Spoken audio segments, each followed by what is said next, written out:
Untuk mengantisipasi kondisi krisis pangan akibat pandemi COVID-19 dan perubahan iklim, Presiden Joko Widodo kembali mengimbau percepatan pengembangan food estate di kawasan Pulang Pisau, Kabupaten Kapuas, Kalimantan Tengah, dan Kabupaten Humbang Hasundutan, Sumatera Utara, sebagai upaya mengurangi impor pangan dan ketahanan pangan nasional.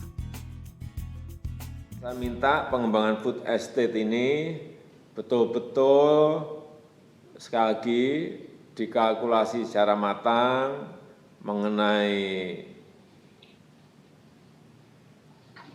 siapa yang akan mengolah, kejelasannya, tanaman apa yang akan dikembangkan, betul-betul lewat data sains lapangan, sehingga benar-benar tanaman yang ingin kita tanam itu betul-betul sesuai.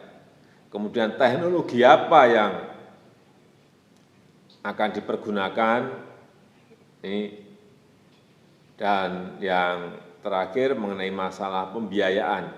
Sehingga model bisnis ini nanti kalau sudah benar model bisnis ini akan kita gunakan di lokasi untuk provinsi-provinsi yang lainnya. Tapi ini saya kira harus benar dulu. Presiden meminta rencana induk pelaksanaan food estate dan perumusan master plan di dua kawasan tersebut dapat dikelola dengan baik untuk dimanfaatkan sebagai lahan pertanian, peternakan, perkebunan, serta lahan irigasi. Meski sejumlah perkembangan pengerjaan telah berjalan, Presiden berharap permasalahan pembebasan lahan menyangkut kawasan food estate dapat segera diselesaikan dan pembangunan fasilitas berkaitan dengan akses jalan bisa segera dikerjakan agar berbagai alat mesin pertanian modern dapat mengelola kawasan food estate. Dalam keterangan pers, Menteri Pertanian Syahrul Yassin Limpo menyatakan 30.000 hektar lahan di kawasan Kalimantan Tengah telah mulai dikelola dan dipersiapkan untuk dilakukan penanaman komoditi seperti padi, sayuran, buah-buahan, hingga peternakan. Melalui pengembangan food estate ini, kedepannya diharapkan dapat membangun koperasi petani dan koperasi pertanian, maupun membuka peluang ekspor dari hasil produksi food estate tersebut.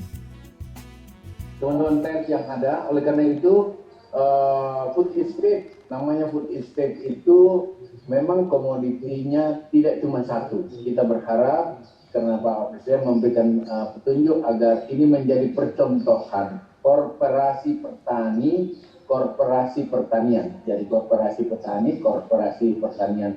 Oleh karena itu komoditi yang ada di sana tidak hanya padi, tetapi akan ada hortikultura yaitu sayuran dan buah-buahan, khususnya jeruk, akan ada perkebunan, khususnya kelapa dan tanaman-tanaman keras lainnya, dan juga ada IT atau peternakan yang untuk mendukung. Dan dari katakanlah ada 10.000 di Pulang Pisau bersama Pak Gubernur kami terus di lapangan, kemudian 20.000 ada di Pulau Kapuas, dan ini persiapannya sudah sangat matang, dan dia kita berharap karena food estate muara akhirnya adalah ada industri, katakanlah kita berharap tidak menjual gabah di sana. Yang ada adalah jual beras yang berkualitas, yang bisa masuk ke marketplace, ke e-commerce, bahkan mungkin saja karena ini lahan cukup besar, kalau ditata baik dia punya industri, maka dia akan bisa menjadi produksi yang berkualitas ekspor. Berkualitas ekspor ya berarti harus diekspor. Priscilia Claudia, Angga Fridaison, The ITV.